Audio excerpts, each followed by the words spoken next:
지방자치단체장의 권한을 대폭 강화해주는 방식으로 우리나라 지방자치제가 역사를 이어오고 있다는 점을 생각해 보면 자치장이 본인의 관할 지역에서 집회나 여러 행사에 대해 이 정도 자율권도 못 가지는 게 맞나? 결국에는 경찰이 그 허가한 집회를 행정력으로 막았지 않습니까? 근데 행정 대집행 같은 경우는 제가 알기로 그 용산 대참사 이후로 그 행정 집행 그 지자체에서 많이 하지 않는 대집행인데요. 그럼에도 불구하고 홍준표 시장이 막았던 거는 어쨌든 그 시민의 불편 그리고 어떤 혐오감을 준다는 어떤 그런 내용에서였는데.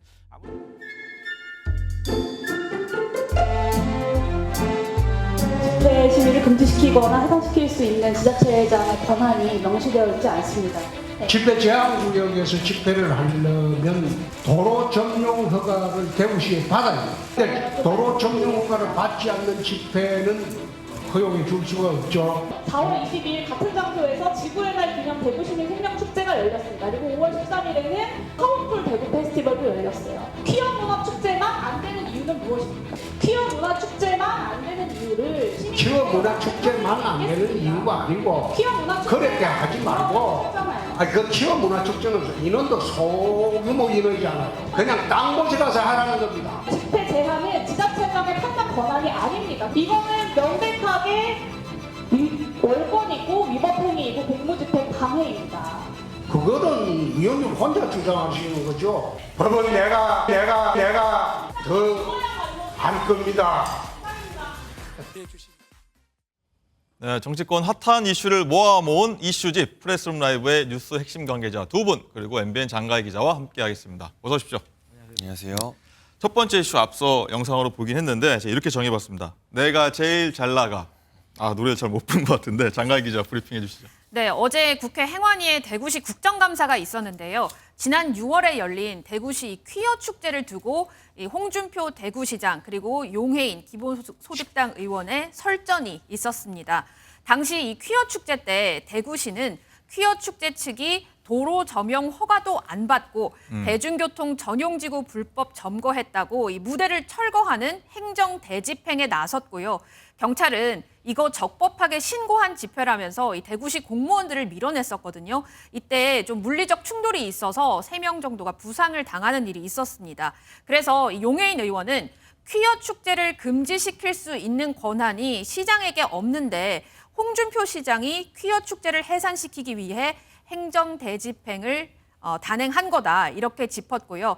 홍 시장도 반박을 계속했는데요. 결국에는 아까 보신 것처럼 법은 내가 더 잘 알 겁니다라고 했고요. 용해인 의원은 목소리가 크다고 틀린 게 맞는 게 되는 건 아닙니다라고 맞받아쳤습니다. 네, 홍준표 시장이 법은 내가 더 잘 알아라고 했는데 장인찬 최고는 어떻게 보셨습니까? 법이야 당연히 홍준표 시장이 더 잘 알겠죠. 네. 오랜 경력의 법조인 출신 아닙니까? 그리고 구체적인 법 조문에 대한 해석은 각자 다르게 하겠지만 지방자치단체장의 권한을 대폭 강화해주는 방식으로 우리나라 지방자치제가 역사를 이어오고 있다는 점을 생각해 보면 자치장이 본인의 관할 지역에서 집회나 여러 행사에 대해 이 정도 자율권도 못 가지는 게 맞나? 그래서 이걸 이 대구시 국감에서 따지는 게 적합한가 하는 생각이 좀 들고요. 네. 이후에 우리가 경기도 국감도 다룰 텐데 그때는 민주당 의원들이 국감 범위가 중앙정부 예산 들어간 것에 대해서만 해야 된다라고 막 국민의힘 의원들에게 따졌어요. 같은 논리면 저 집회해주고 말고는 중앙정부 예산 들어간 문제는 아니거든요. 그러니까 하나만 좀 했으면 좋겠습니다. 알겠습니다. 강성필 대변인.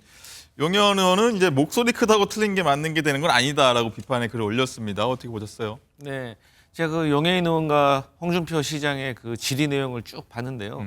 내용면으로 봤을 때는 홍준표 시장이 조금 부족했다. 왜냐하면 결국에는 경찰이 그 허가한 집회를 행정력으로 막았지 않습니까? 근데 행정 대집행 같은 경우는 제가 알기로 그 용산 대참사 이후로 그 행정 집행 그 지자체에서 많이 하지 않는 대집행인데요. 그럼에도 불구하고 홍준표 시장이 막았던 거는 어쨌든 그 시민의 불편 그리고 어떤 혐오감을 준다는 어떤 그런 내용에서였는데 아무래도 우리 사회가 점점 다양화되고 그런 목소리를 좀 담아내야 되는 필요성이 저는 있다고 생각을 하거든요. 그런 의미에서 조금 아쉬운 대목이 있었다 그렇게 생각하고 있습니다.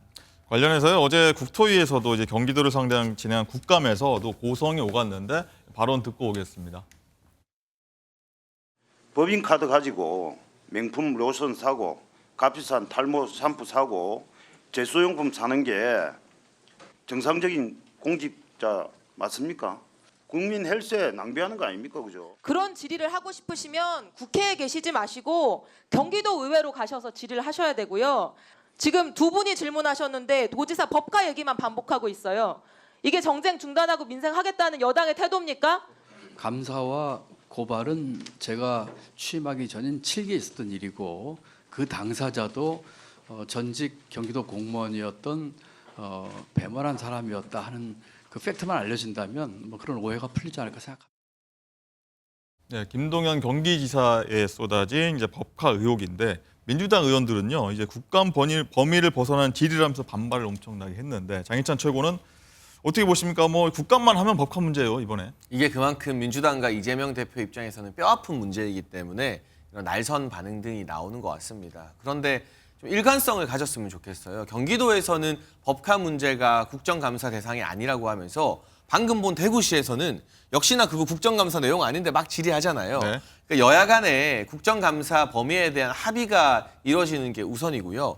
김동연 도지사도 참 난감한 처지다 보니까 말장난으로 일관하고 있는데 법카 감사 대상자가 배모 씨다? 그런데 법카를 배모 씨가 써서 그 산 음식들 배모 씨가 먹은 건 아니거든요.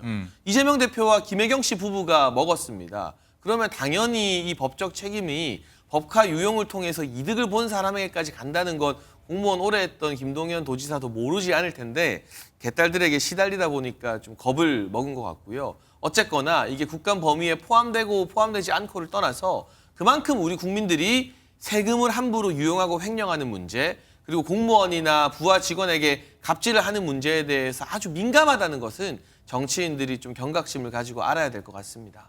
얘기 나온 김에요. 이 법카 논란 폭로했던 전 경기도청 공무원 조명현 씨가 어제 참고인 신분으로 검찰에 출석했습니다. 조 씨 주장이 수사에 어떤 영향을 미칠지 강성필 대변인 어떻게 보세요? 네. 아무래도 그 조명현 씨가 공익 제보자이면서 더 깊이 들어가면 내부 고발자이지 않겠습니까? 그렇기 때문에 아무래도 외부에서 진술하시는 분들보다는 훨씬 더 신빙성이나 어떤 내용의 구체적인 사안이 있다고 저는 보고 있습니다. 하지만 중요한 게 뭐냐면 과연 이재명 대표가 법카 유용을 한 것에 대해서 그 행위에 대해서 알고도 묵인을 했느냐 아니면 묵인하지 않고 정말로 몰랐느냐라는 것이 관건인데요. 저는 그렇습니다. 이런 예를 한번 들어보고 싶어요.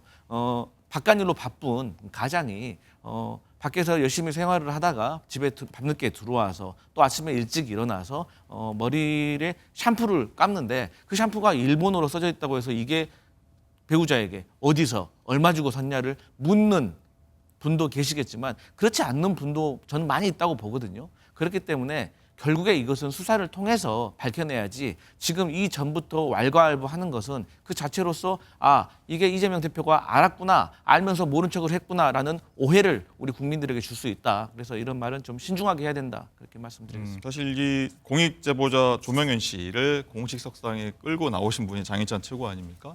어떻게 보셨어요? 끌고 나왔다기보다는 이제 무대를 빌려드리는 건데요. 뭐 그걸 가지고 정치적 의도가 있느냐 헐뜯는 민주당 의원들도 있던데 그럼 민주당이 국회 소통관 빌려줄 건 아니잖아요. 이제 최소한의 도움을 드린 거고 최소한 우리가 피해자 앞에서는 좀 겸허했으면 좋겠습니다. 어떤 증거 사진까지 있냐면 네. 이재명 대표 침실에 이불 세탁을 한 사진 그리고 이재명 대표의 속옷을 세탁해서 정리한 사진 등이 다 물적 증거로 확보되어 있다고 알려지고 있습니다. 그렇다면 적어도 램프의 요정 진이가 있는 게 아닌 이상 내 방 침대의 이불이나 내 속옷을 누가 정리했는지를 당연히 궁금해하거나 아는 게 인지상정 아니겠습니까?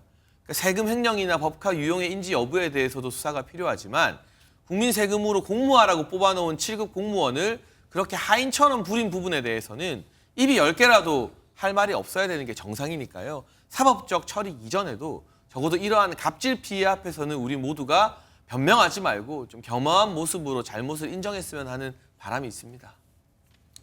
예, 대검찰청 국감 얘기로 넘어가겠습니다. 이재명 민주당 대표 수사하고 있는 이정섭 수원지검 2차장에 대한 추가 의혹이 제기됐는데요.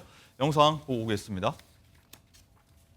강원도에 있는 고급 리조트에서 초대를 받아서 접대를 받는 모습입니다. 자기가 수사를 했던 그룹, 그 그룹의 핵심 인물로부터 저렇게 대접을 받는 게 이게 적절한 관계인가? 이정섭 차장 업무 배제 안 하십니까? 김의겸 의원님은 굉장히 지금 큰 실수를 했다고 저는 생각을 합니다. 이정석 검사가 그 당사자 대기업 관계자의 사건을 했는지 안 했는지는 확인해 보셨습니까? 단정하셨잖아요. 진위가 확인되지 않은 상황에서 이 사람에 대한 인사청문회를 하는 것도 아닌데 이재명 대표에 대한 수사를 한 사람이 아니라 이번 인사에 수원지검 2차장으로 옮겨간 사람입니다. 이 김의겸 의원이 계속해서 목소리 관련해서 내고 있는데 정리하자면요. 2차장 검사를 이제 배제해야 한다고 했는데 이원석 총장은 처음 본 내용으로 업무를 배제할 수 없다. 뭐 국감장이 인사청문회 자리 아닌 거 아니냐라고 강조했는데 장희찬 최고 어떻게 드셨어요? 일단 필요하다면 검사의 여러 의혹에 대해서 감찰을 할 수 있어요. 그런데 이 국감에서 이 대검 전체의 수사 방향이나 정책 집행 예산에 대한 질의를 하는 것이 아니라 검사장도 아닌 차장 검사의 신상에 대해서 이토록 시간을 많이 할애하는 게 적절한가 하는 의문이고요. 일단 사실관계가 몇 가지 틀렸어요. 이정섭 차장 검사가 저 문제의 인물이 근무하고 있는 그룹 수사를 담당한 적이 없다고 합니다. 근데 김의겸 의원은 그 그룹 수사를 담당했으면서 만났으니까 문제라고 하는데 아니라고 하거든요. 그리고 그 비용이나 이런 것들도 뭐 대신 지불해 준 정황이 전혀 없다고 하고 스키장을 단독으로 대관해서 가족끼리 호화 스키를 했다고 했는데 이 역시 사실 무근이라고 합니다. 사진을 보면 그냥 어린 아이들이 스키 탈 나이가 안 되는 어린 자녀들이 스키장 근처에서 눈싸움하고 있는 게 전부예요. 그리고 요즘 세상에 재벌 회장이라도 사람들 보는 눈 무서워서 함부로 스키장 단독으로 못 빌립니다. 그러니까 문제 제기는 할 수 있다 치더라도 너무 많은 가짜 뉴스가 또 섞여 있기 때문에 김의겸 의원이 또다시 헛스윙을 한 게 아닌가 싶고요. 이런 식의 공직자에 대한 문제 제기는 철저한 사실 확인에 근거해야 한다고 생각합니다. 네, 장희찬 최고가 이제 2차장 검사 쪽 의견을 좀 대변을 해주셨는데 강성필 최고는 뭐 김 의원의 잇단 의혹이죠. 네. 어떻게 보고 계십니까? 저는 야당 의원으로서 어떤 국민적인 의혹이 있다면 밝혀내고 그 의혹을 제기하는 것이 의무라고 생각을 합니다. 김의겸 의원이 최근에 있었던 뭐 의혹 제기가 있었을 때 조금 부족한 면이 있었던 건 사실입니다. 하지만 그렇다고 해서 알고 있는 의혹을 침묵해야 되는 건 아니라고 생각하고요. 먼저 내용을 좀 살펴보면 앞서 말씀하셨지만 스키장을 뭐 전세를 내서 뭐 접대를 받았다, 뭐 골프장 부킹, 뭐 동료 검사들에게 골프장 부킹에 대해서 혜택을 줬다는 것들, 그리고 관할 경찰서에 뭐 전화를 해서 본인 처남이라고 얘기를 하라든지, 아니면 뭐 위장 전입이라든지, 아니면 그 처남 골프장에 있는 뭐 직원의 전과에 대해서 신원 조회를 부탁했던 것들, 여러 가지 의혹이 있는데 저는 이런 주장을 일관되게 하고 싶어요. 일단 이게 사실로 정확히 밝혀진 건 아닙니다. 의혹이라는 것을 분명히 하고 싶고, 이 의혹에 대해서 검찰이 제 식구 감싸기란 말을 듣지 않도록 철저히 수사를 해야 된다. 특히나 저는 그 직원의 전과 내역을 만약에 신원조회를 해줬다면 이건 큰 범죄다. 개인정보가 지금 사회적으로 엄청나게 중요한 이슈 아니겠습니까? 그리고 이거야말로 직권남용인 거거든요. 그래서 이런 부분에서 철저히 검찰이 조사를 해서 진상을 밝혀내는 것이 중요하다. 이렇게 말씀드리겠습니다. 네, 뭐 시시비 빨리 가려서 뭐 논란이면 논란, 아니면 정리할 걸 정리하는 게 좋겠고요.